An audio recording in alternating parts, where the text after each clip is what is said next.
Karena tidak tahan melihat Raja Lihion terus memandangi Ciong, selir Kang Mokju segera mengajak sang raja masuk ke dalam istana. Tak menunggu lama, tabib istana segera mencabut anak panah di dada Raja Lihion dan kemudian membalut lukanya. Lebih lanjut, sang tabib istana berkata bahwa raja beruntung karena pendarahannya bisa berhenti berkat salep asing yang dioleskan ke lukanya. Raja Lihion pun jadi teringat bahwa Ciong lah yang mengoleskan salep itu.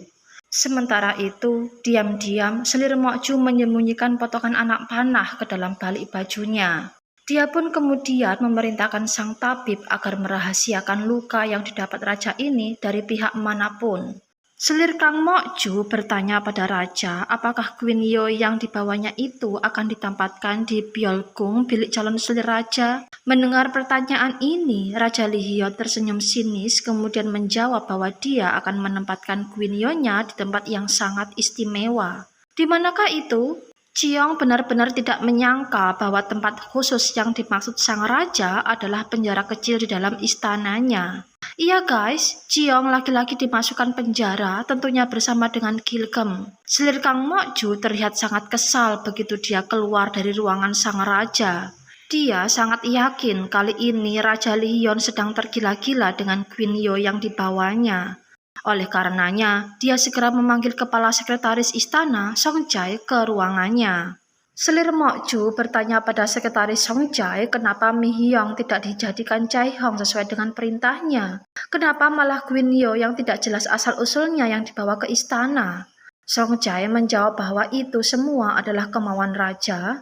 Dia tidak tahu menau dalam hal ini. Meski demikian, Song Jai berusaha menyenangkan hati selir Mokju dengan menyerahkan sekotak perhiasan yang berhasil disitanya dari kediaman Gubernur Hong. Tapi tetap saja hal ini belum membuat selir Mokju puas terhadap kinerja sekretaris Song Jai. Oleh karenanya, sekretaris Song Jai menjadi muak dengan kelakuan selir Mokju dan dia berencana untuk mencari seseorang yang bisa dijadikan sebagai pesaing selir Mokju, yaitu Queen Yo. Malam harinya, seorang pria bertopeng berhasil membawa lari Ciong dan Gilgem. Di bawah sinar bulan purnama, keduanya diarahkan ke suatu tempat dan tiba-tiba terdengar letusan kembang api. Tak terasa, Ciong dan Gilgem sudah berada di tengah-tengah para penari topeng. Ciong bingung mencari-cari pria bertopeng yang melepaskannya tadi. Tiba-tiba, salah satu dari penari itu berbicara dan kemudian membuka topengnya. Dan alangkah terkejutnya Ciong karena pria itu adalah Raja Lihion sendiri. Sementara pria bertopeng yang dicarinya tadi ternyata adalah utusan sang raja, seorang badut penari yang bernama Gongkil. Setelah selesai menjalankan tugasnya, Raja Lihion melemparkan segepok uang koin pada Gongkil yang ternyata di dalamnya ada pesan khusus agar Gongkil mencari orang yang memanahnya ketika di hutan Salgoji.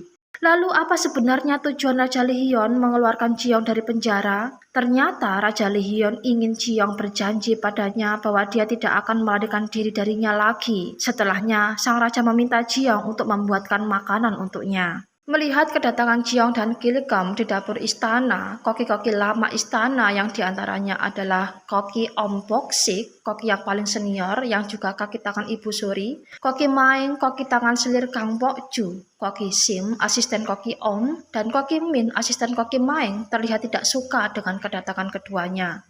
Semua koki-koki itu langsung pergi meninggalkan dapur dan membiarkan Ciong dan Gilgem memasak makan malam sang raja sendirian. Ciong mulai memeriksa alat dan bahan-bahan dapur. Dengan indera penciumannya yang tajam, Gilgem berhasil menemukan daging rusa hasil buruan Raja Lihion di hutan Salgoji tempo hari. Setelah berpikir sejenak, Ciong tahu masakan apa yang cocok dihidangkan untuk raja malam ini, yaitu steak rusa.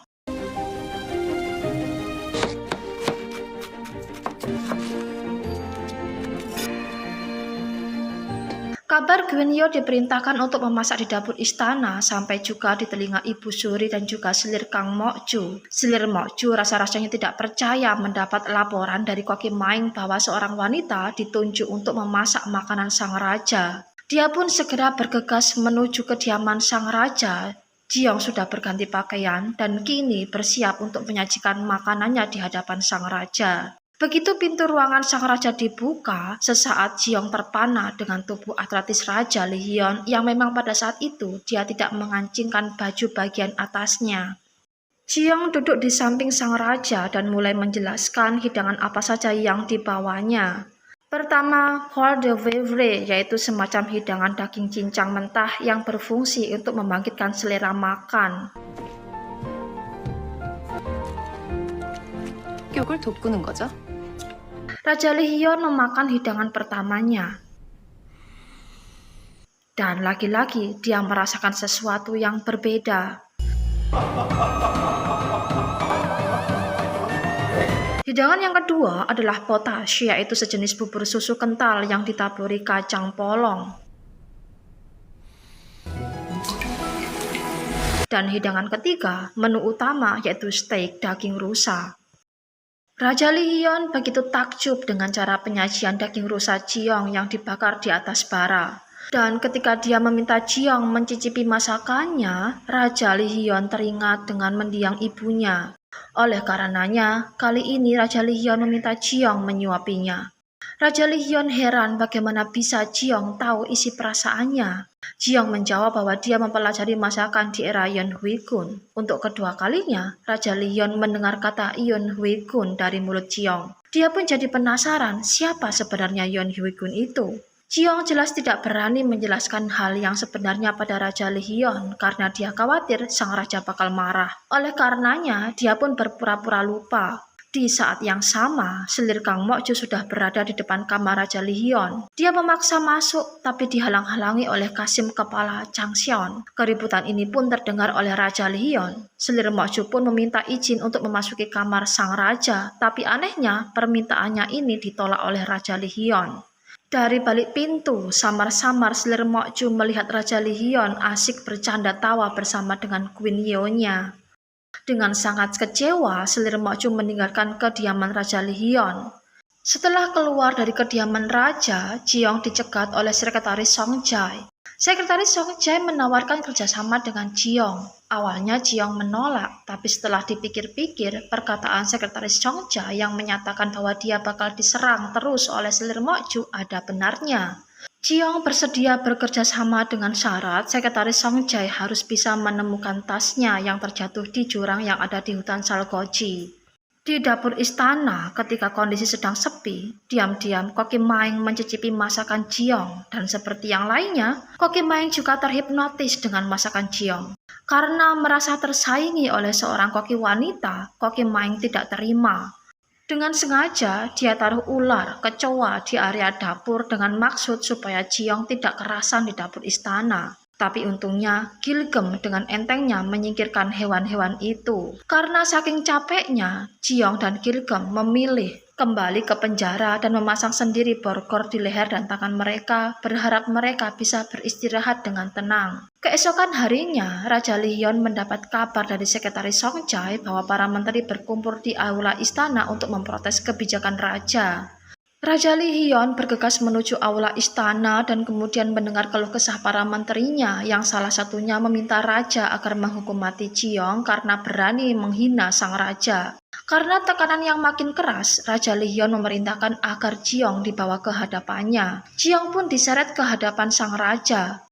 Teriakan agar raja menghukum Jiong terus menggema di aula kerajaan. Usut punya usut, ternyata selir Mok Ju lah yang memprovokasi para menteri ini agar menuntut raja menghukum mati Jiong. Raja mendekati Jiong, mengambil pedangnya dan kemudian menghunuskan pedang itu ke arah Jiong sembari berkata bahwa mulai saat ini kepala koki istana akan diemban oleh Jiong. Sontak semua menteri yang hadir di aula terkejut dan dengan terpaksa menerima keputusan sang raja. Namun di luar aula, para menteri itu bersengkokol mencari cara untuk menyingkirkan Queen Yeon sang raja. Sementara itu, Jiong dan Gilgem sangat bahagia karena kini mereka bisa tidur di tempat yang sangat nyaman. Keduanya tambah bahagia tatkala Kasim Chang Seon membawakannya baju dayang istana yang terbuat dari sutera. Keesokan harinya, terlihat selir Kang Mok Ju marah besar karena mendengar kabar bahwa sang raja mengangkat Queen Yeon-nya sebagai kepala koki istana. Dia berpikir lagi cara untuk menyingkirkan Queen Yeon itu dan dia putuskan untuk menemui Ibu Suri. Di dapur istana sendiri juga tidak kalah heboh. Dengan dipimpin oleh Koki Iong, para koki sepakat menghancurkan semua bahan dan peralatan dapur, menyembunyikan daging dan segala bumbu-bumbunya dengan tujuan agar Jiong tidak betah berada di dapur istana. Tapi apa yang terjadi ketika Jiong datang? Dengan penuh percaya diri, Jiong menanyai nama dan tugas koki-koki yang ada di sana. Dia membiarkan Koki Maeng nyerocos merendahkan kemampuannya, dan kemudian dengan santainya dia memerintahkan semua koki-koki itu untuk membuat makanan sang raja seperti hari-hari biasanya dengan dirinya sebagai pengawasnya. Mendengar ini, jelas para koki-koki itu kaget. Segera mereka mengambil daging dan bumbu yang mereka sembunyikan, menajamkan kembali pisau dapur mereka. Sementara Jiong hanya duduk-duduk santai bersama Gilgem melihat kepanikan yang ada di dapur istana. Tak lama kemudian, seorang dayang memberitahu Jiong bahwa dia diminta untuk menghadap Ibu Suri. Singkat cerita, tujuan Ibu Suri memanggil Jiong ternyata untuk menantangnya berduel masak dengan Koki Iong dan Koki Maeng, dan jika kalah, tangan Jiong yang akan menjadi taruhannya. Mendengar ini jelas Jiong kaget, tapi ketika dia menyadari bahwa di ruangan itu ada selir Mokju, dia menebak bahwa ini adalah ulah dari selir Mokju. Kompetisi pun dimulai.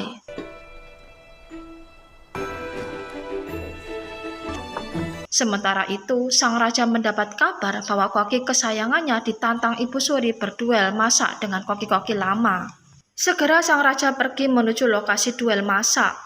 Setibanya di sana, sang raja memerintahkan pengawalnya untuk mengambil alat pemotong padi dan kembali mengumumkan bahwa siapa saja yang kalah dalam pertandingan masak itu akan dipotong tangannya. Lalu, makanan apa yang akan disajikan Jiong dalam kompetisi ini, guys?